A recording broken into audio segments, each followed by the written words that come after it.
Well, hello. We are at episode 33. We're going to do our first ever Van Halen misheard song lyrics on our show Misheard Songs.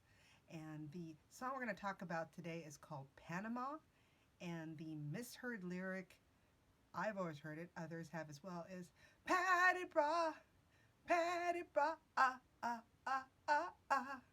The correct lyrics is the title of the song, Panama. So this is funny because when I wanted to do this misheard lyric, it really brought me back to my junior high days because this is when it came out around that time. It was both hearing the song being played on huge speakers in our gym auditorium where we'd have those awkward slow dances and sometimes, rock out sessions with like this type of song.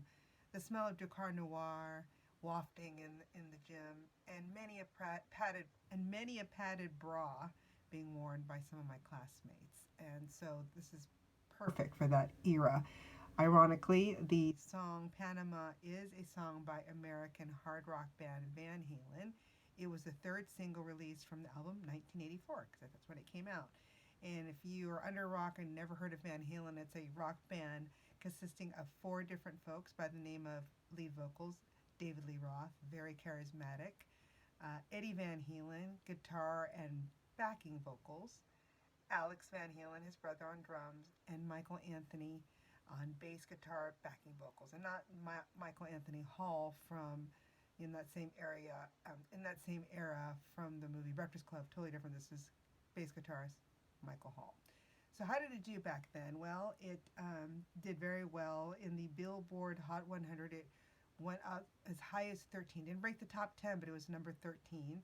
In the UK singles chart, it was 61, and then I guess there was some chart called Mainstream Rock Tracks. It was number 2. I don't know what that is. The background about it was, everyone assumed it was another song that they've done about girls or women or ladies, and there was actually an interview back that David Lee Roth did with Howard Stern on his show, and he explained the true meaning of the song. So he shared with Howard that although the lyrics, have a lot of double entendre, it's really about a car that David Lee Roth saw race in Las Vegas. He said its name was the Panama Express, hence the name Panama, and the title of the song. And he said Panama was also the name of his Opel Kadett. And I'm like, I don't remember that vehicle. I had to look it up. And when you look in Wikipedia and other sources on the internet, it's actually the small family car produced by a German automobile manufacturer, Opel, or Opel, O-P-E-L, from 1936 through 1940, and then again in 1962 and then 1990s. So he had one of those. And so he also called that Panama as well. And the reason why they did a song about cars was, I guess, they being Van Halen, were accused by a reporter of singing about only women partying in fast cars. And so he realized, we've never actually written a song about fast cars, and decided to write one, hence this song. And during the bridge of the song where Roth sings, I can barely see the road from the heat coming off, guitarist Eddie Van Halen actually is really, what he's done is he's brought his 1972 Lamborghini Miura S into the studio where he's revving it up, and that's the actual sound of his car in the song. Like I said, the car was backed up to the studio and microphones were attached to the exhaust pipe to record the sound for that song. So it's from a Lamborghini from the year of my birth year, 1972. And then the car is also seen in the music video. It's heavily customized. It's a 1951 Mercury convertible. So not the original Panama Express, nor the Opel or the Miura. So a totally different car in the video, you'll notice. And the video was actually directed by a gentleman by the name of Pete Angelis, and it pretty much is an amalgamation of many of their stage performances from all their different Van Halen's different concerts. And in this case, the video was shot at Providence Civic Center in Providence during a sound check. So there's that and all the different cuts into different concerts. And so I wanted to know a little bit more about this Pete Angelis, who did the video for them. And he actually is an interesting guy as well. He made his name in the business when he would design and direct light shows for Van Halen in 1980. So that's how his initial start was, when they did their first world tour as a headline act. which at the time, when they did that, that was like the most elaborate music light show ever designed and done. They actually needed 7 tractor trailers for the lights alone. That's how big it was. And so, of course, they started to use Angelus a lot. And in addition to the light and stage design, he helped with the band with the art direction of the band, influencing the Van Halen logo and early album covers, as well as designing much of their merchandise from 1979 until he had a breakup with David Lee Roth in 1985. So when I think of the album 1984, where Panama is from, in that album, I can totally see it in my mind. It's the little cherub-looking, blonde-haired angel with a pack of smokes. That's perfect. And I remember seeing that in many cassette tapes because that was big in 1984. And then, of course, in some vinyl. And so apparently this Pete Angelus definitely helped with that influence. He was also known by the band, or as what Eddie Van Halen and Alex have said, is referred to as the fifth member of Van Halen because of his creative influence that he had over the band. And then there is a part where I love this quote that I found on Wikipedia, that when David Lee Roth does a tongue-in-cheek thing of what Angelus actually shared with him on the opening of his video, California Girls, he does a Thank Heaven for Little Girls from Maurice Chevalier. And that also came from, I guess, Pete Angelus, too, to say, hey, wouldn't that be funny if you did that? And he did.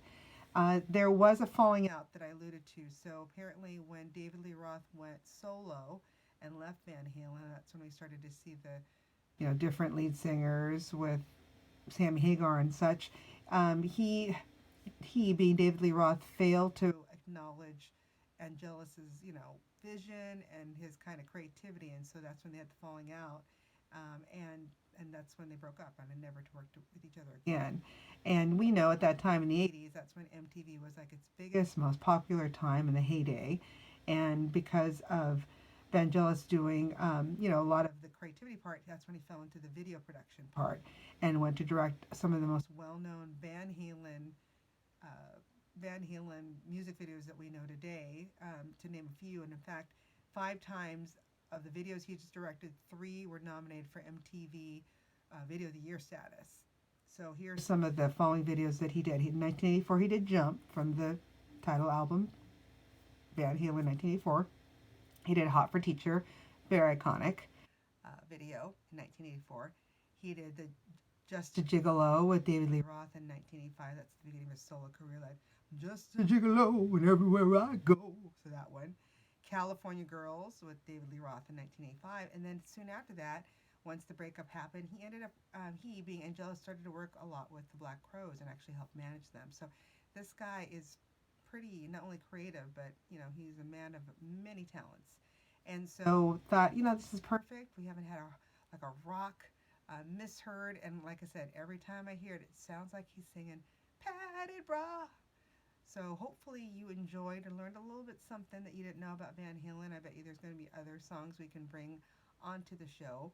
But I do want to remind everyone we are in the midst of this new normal with staying in. So for me, this is a great way for me to connect with my listeners, just to make sure that everyone is keeping safe, staying home, taking care of themselves, and that we will get through this. Like I said, it just takes time, and be patient because we want everyone to be healthy and live a little bit longer. So from me to you and all your family, thank you for listening and your support.